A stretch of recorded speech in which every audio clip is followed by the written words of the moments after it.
Bonjour, c'est Josiane Joyce. Je vous ai indiqué comment faire pour lire dans le mar de café. Je me suis dit aussi que je pouvais vous dire comment on fabrique un pendule. C'est vraiment pas compliqué. Inutile d'aller chez un vendeur de poudre par un pimpin pour en acheter un. Ça sera beaucoup plus économique pour vous. Savez-vous qu'un pendule, on peut se le fabriquer soi-même? Eh oui. Bon, de toute façon, c'est pas un pendule qui va vous servir à trouver de l'eau dans votre jardin. C'est juste pour vous amuser, quoi. Voilà. Hein. Alors, il y a des sourciers qui trouvent de l'eau dans les puits, enfin des puits, hein, pour creuser des puits, dans les jardins pour les agriculteurs et tout ça. Mais attention, hein, ce sont des gens qui ont une très très grande expérience. On n'en trouve pas beaucoup. Hein. Il n'y en a plus trop maintenant, des vrais de vrais. Et alors, ils ont la baguette, une sorte de baguette. Et bon, la baguette de noisetier, enfin, vous voyez, c'est du bois souple. Ou alors ils l'ont fabriqué eux-mêmes, avec des lames. Moi j'ai vu quelqu'un qui avait fabriqué sa baguette de sorcier avec deux lames d'une scie électrique. Ouais, ça fait mal dans les doigts parce que j'ai essayé et ça m'a bien fait mal dans les paumes des mains. Et donc ce monsieur était capable de dire, alors il y a de l'eau ici, et il y a de l'eau, il faut creuser 1 mètre, 2 mètres, 3 mètres, 10 mètres, 15 mètres pour faire un puits et pour qu'il soit rempli. Mais ça, et ça ne sera pas pour vous. Hein. Vous ne, ouais, non, mais ne rêvez pas, vous ne saurez pas le faire parce que là, c'est un don spécial. Et puis, il y a beaucoup d'expérience à avoir, et puis il faut qu'on vous l'enseigne d'une certaine façon. Donc, voilà. Moi, je vais vous indiquer comment vous fabriquez un pendule. Alors, à la fin, c'est très facile. Par exemple, si vous avez les cheveux longs, mesdames, vous prenez un cheveu, le plus long possible, vous y mettez une bague suspendue, hein, voilà, vous suspendez une bague. Alors tenez, par exemple, allez, je vous montre, j'ai un cordon là. Alors ce cordon, il va pas aller, hein, parce qu'il est trop gros, hein, il est trop large, trop épais. Mais bon, mettons que c'est un cheveu, voilà, c'est un cheveu. Vous mettez la bague, vous la faites rentrer, vous la mettez là, comme ça, voilà, et vous utilisez ce pendule que vous avez inventé pour vous. Voilà.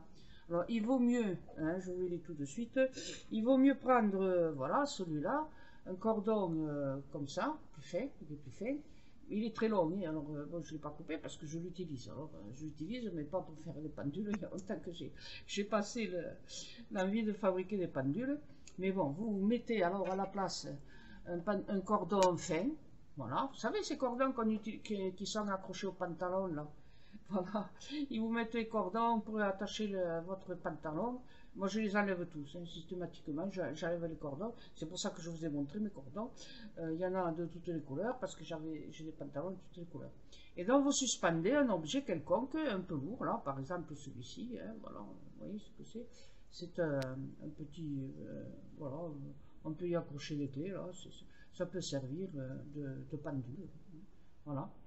Et une fois que vous avez mis, alors je reprends mon cordon un peu épais là, hein, qu'il ne vous faut pas utiliser puisqu'il vous en faut un plus fin, et je vais suspendre l'objet là que je vous ai montré là, qui est un objet pour les clés là, vous voyez. C'est un peu long quand même, hein, mais on peut l'entourer au bout des doigts, hein. Non, c'est pas la peine de, voilà. Bon. Et alors ce pendule là que vous avez inventé. Alors, vous allez faire une image mentale. Vous pouvez l'entourer au bout des doigts. Voilà. Vous faites une image mentale et vous dites ce que vous voulez, que vous posez une question et vous demandez à votre pendule de répondre à la question. Alors, ce pendule, si, il y a 3 positions pour le faire tourner. Alors, il va tourner, il va aller d'avant en arrière. Quand il va d'avant en arrière, il dit ni oui ni non. C'est très simple un pendule. Hein. Il n'a pas beaucoup de possibilités de réponse. Hein. Donc, alors, soit il tourne à droite. Voilà, ça c'est à droite. Je ne sais pas si vous le voyez, mais vous le voyez à l'envers. Mais bon, moi je le fais tourner à droite. Voilà, de la main droite, puisque tout est inversé. Donc, quand il est en rond, il veut dire oui. Et s'il tourne dans l'autre sens, ça veut dire non. D'avant en arrière, ça veut dire ni oui ni non. Vous pouvez vous poser une question mentale, voilà. Et ça va marcher. Non, non, mais je vous certifie, vous allez pouvoir utiliser ce pendule que vous fabriquez vous-même et il va fonctionner. Voilà. Alors vous vous amusez, par exemple, vous allez au-dessus de l'évier, vous demandez est-ce qu'il y a de l'eau ici? Il va tourner un rond, et un rond à droite, et bien sûr, il va dire oui. Voilà. Maintenant, vous allez au milieu du salon, il va tourner d'avant en arrière, il va dire ni oui ni non. Pourquoi? Mais parce que peut-être en dessous du plancher, il y a ben, la cave avec de l'eau, ou alors il n'y a pas de cave, mais il y a de l'eau dans le terrain. Voilà, et vous ne le saviez pas. Et comme ça, vous le saurez.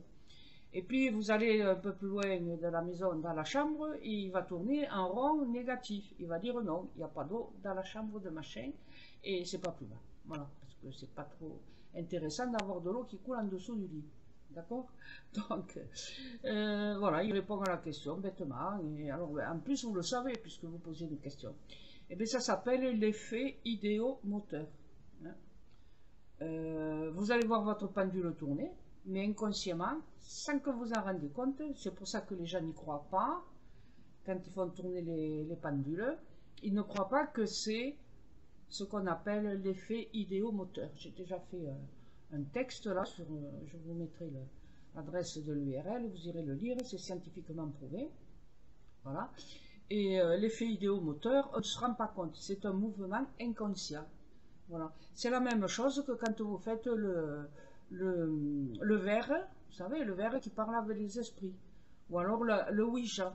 Voilà. On ne s'en rend pas compte. la, la, le petit dessin, enfin le petit truc du Ouija, que vous posez la main dessus, ou alors votre verre, vous faites un mouvement inconscient et invisible, vous ne les voyez pas. Mais ça a été prouvé, et attendez, il y a 150 ans que ça a été prouvé déjà par un psychologue, Forever il s'appelait, donc on appelle l'effet Forever, l'effet idéomoteur, hein, ça a été scientifiquement prouvé à l'époque, et tout le monde reste sur ce consensus, effectivement. La même chose quand vous prenez un crayon et un bout de papier et que vous dites je vais faire de l'écriture automatique. Eh bien, ouais. Voilà, je suis embêtante, hein. Je suis en train de démolir vos croyances. Mais j'ai tout essayé, moi, depuis 1973 que je me suis intéressée à ce genre de choses. J'ai tout essayé de fabriquer du pendule, de faire de l'écriture automatique. Et pour la cartomancie, c'est pareil. Voilà, et la graphologie, ah non, la graphologie peut-être que c'est un peu plus scientifique, mais ça je ne l'ai pas étudié.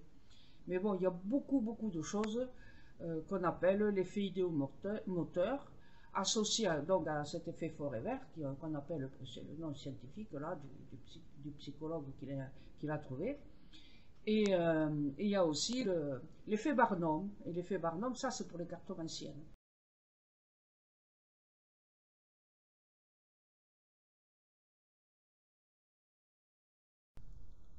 Maintenant, voici comment vous devez procéder, une fois que vous avez fabriqué votre pendule.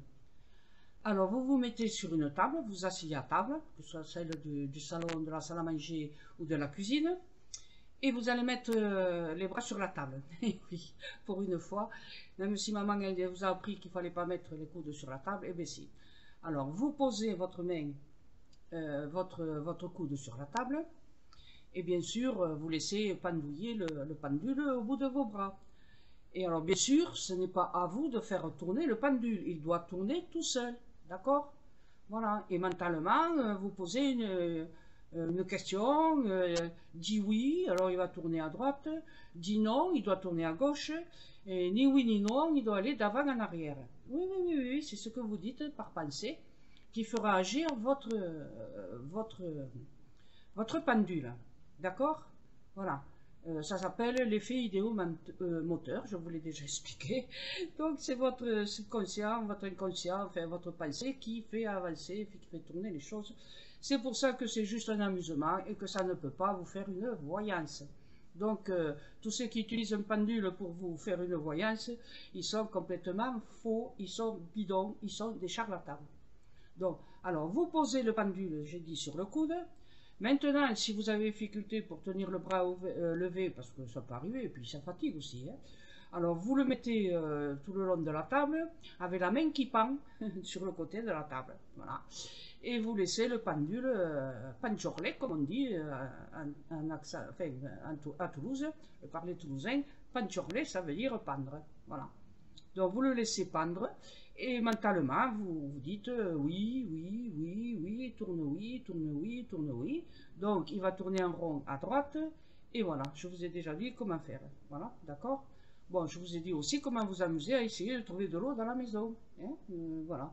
Une fois que vous êtes entraîné, il tournera comme, enfin, comme vous avez besoin qu'il tourne. C'est très facile. Voilà. Donc vous continuez, je sais pas, si vous voulez vous amuser, par exemple, je sais pas, prenez une photo de vous et puis vous dites est-ce que je suis la plus belle?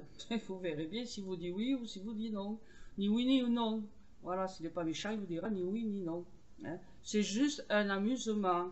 On ne peut pas avoir de la voyance avec un pendule. Et alors ne confondez pas, bien sûr, je vous l'ai déjà dit, le pendule pour vous amuser avec le sourcier qui lui va trouver de l'eau dans des champs pour les agriculteurs. Hein. Des vrais sourciers. Ce sont des sourciers, ils ont un don spécial et vous n'y arriverez jamais.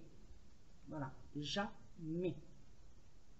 À peine de vous raconter l'histoire, vous n'arriverez jamais à trouver de l'eau.